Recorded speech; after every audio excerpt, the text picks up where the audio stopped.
welcome back to द channel सिकन creators YouTube चैनेलाव नोंथांमोनखौ बरायबाय आसा खालामो नोंथांमोना गासिबो मोजाङै दङ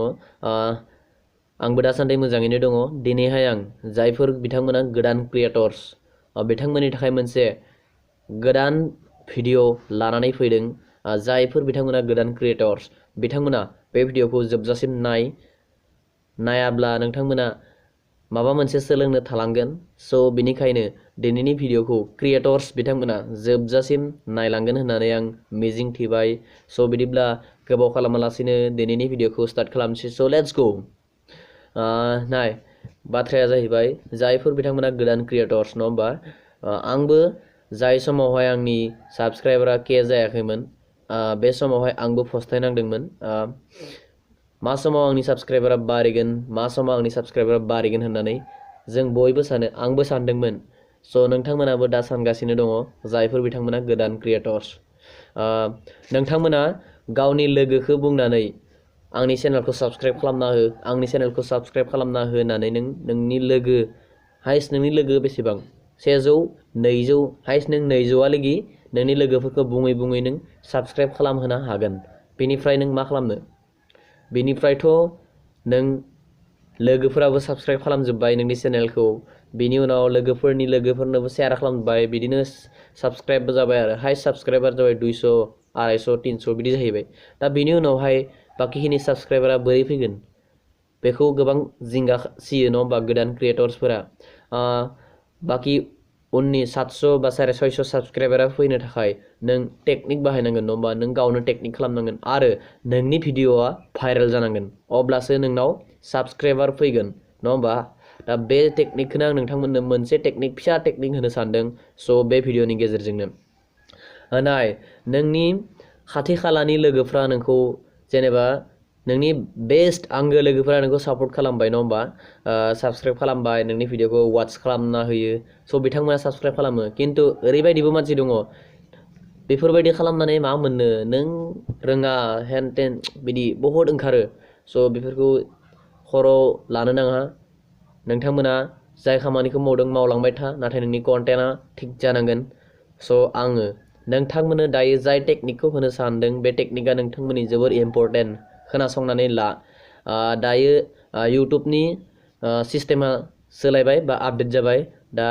इउटुब बेटा स्टुडिअ जाबाय नङा होमबा इउटुब बेटा स्टुडिअ नोङो थां नोंनि सो माबायदियै साबस्क्राइबारखौ हाइड खालामो आं नोंथांमोननो स्क्रिन रेकर्ड दिन्थिनो नागिरदों सो नोंथांमोना नायलांदो नोंनि दा इउटुब बेटा स्टुडिअनि डेशबर्डआव फैबाय बिनि उनावहाय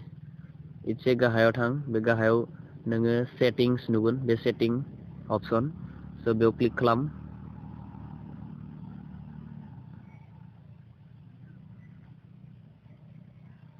बेनि उनावहाय नोङो गोजौआव जुमखौ जुम इन खालामनानै ला बेनि उनावहाय नोङो मोनगोन एसे बे चेनेल थां सेटिंनिफ्राय बे जेनेरेलनिफ्राय बे चेनेलाव फै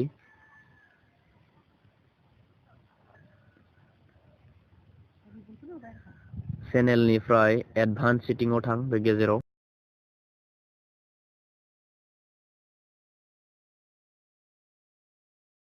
बेनि उनावहाय नोङो